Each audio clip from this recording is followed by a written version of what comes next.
அந்த சுடலையில நடலையில சுத்த பிணத்தை பிணம் புடுங்கிய பித்து வெறி கூடி சுடலையில தான் சிரித்தாளாம் மலையனூர தந்தனத்தின தான தானனே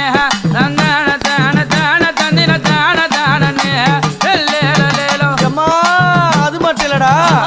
என் தாயாரு ஆக்ரோஷக்காளி பேர் கொண்டவா அவ கோவப்பட்டு இந்த புவிக்கு வரும்போது அவளுடைய பாதம் இந்த புவியில பட்டா இந்த உலகமே அழிஞ்சிடும் சொல்லும் போது பார்த்த சிவபெருமான் உடனடியாக ஓடி அந்த கீழே விழுந்தாரு அவளுடைய திருமேனியான பாதம் சிவனுடைய மேல படணும் அவன் கோவம் தெளினு கீழே இருக்கிற கணவனும் தெரிஞ்சு கூட எங்க அம்மா அவ